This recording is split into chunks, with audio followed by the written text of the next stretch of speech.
Online, I'm going to take you through how you create calculated fields in pivot tables. This is in Google Sheets. And what's the purpose, first of all? What is a calculated field? A calculated field is one we create in a pivot table without adding a column on the source data. So this is our source data where we have dates, invoices, products, unit price, and quantity. And even they have given us the tax, which is already computed. By the end of the day, we need the revenue, of which we know that for us to calculate the revenue, whether tax inclusive or exclusive, we shall have to multiply the unit price and quantity. But how do you do this without adding a column on the source data? Imagine that this source data is having millions and millions of rows, and at the end of the day still we shall be populating more data, and we don't want to add more columns. Remember, every column you add, it increases on the storage data of your data set. Now, how do we do this? Simplicity, for that one who is going to add a column, how do we multiply, how do we get revenue? It is, we multiply the unit price times the quantity, then we add the taxes in case we need to get tax inclusive. So these are going to be our revenues. So when we add this, you see it goes to 322,966. But all that said, if you never wanted to add this column, remember the data we are talking about is over 1,000 rows, and we don't want to add a column independent. You want to create a pivot table or pivot tables, use this revenue, but without adding this column. So how do we do this? Stay on this video up to the end, and I will have a bonus trick for you at the end of the video. So let's create a pivot table. How do you create a pivot table in Google Sheets? That is number one. We go to, I will first remove this revenue, or we can hide it. So when you want to create a pivot table, you go to insert, then pivot table, click on that.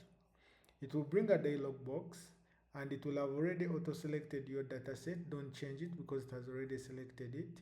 Now it is asking us, do we need to put the pivot table on a new sheet or on an existing sheet?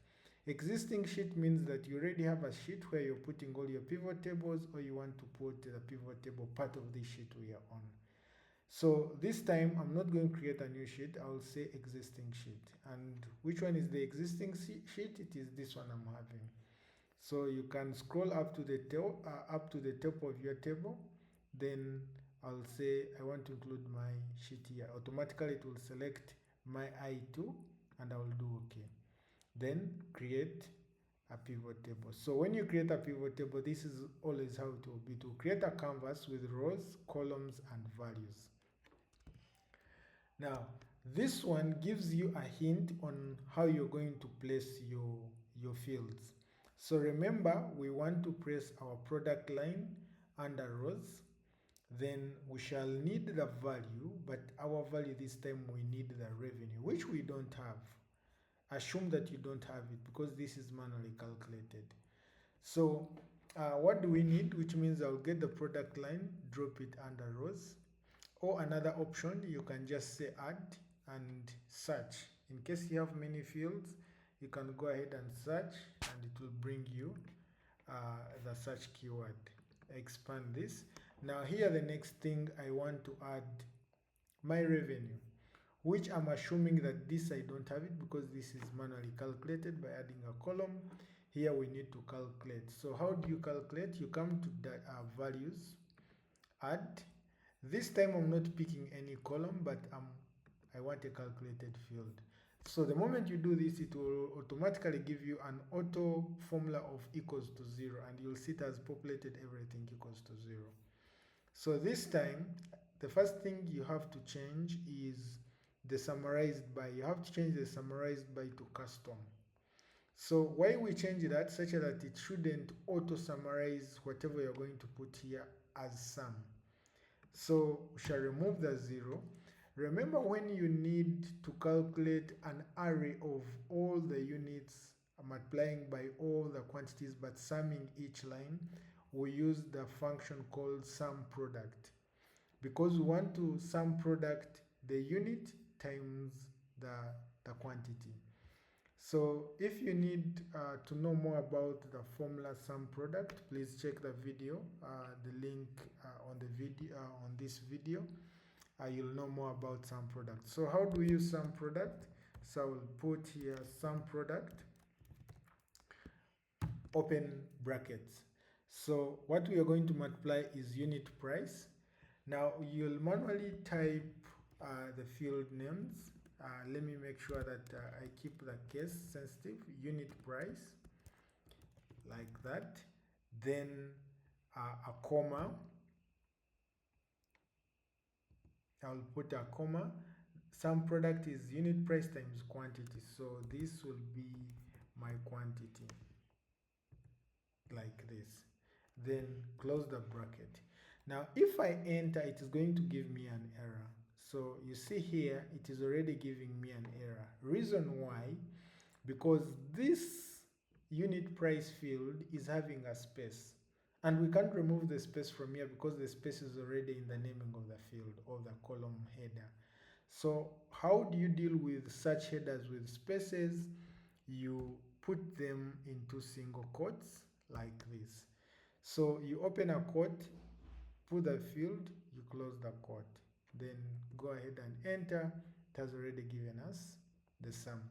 But remember, this is now revenue with tax exclusive. But if you want to add the tax inclusive, you go ahead and add the tax. But remember, even tax 5% is also having a space. So I will open quotes, tax space 5%, close and enter. Here you go.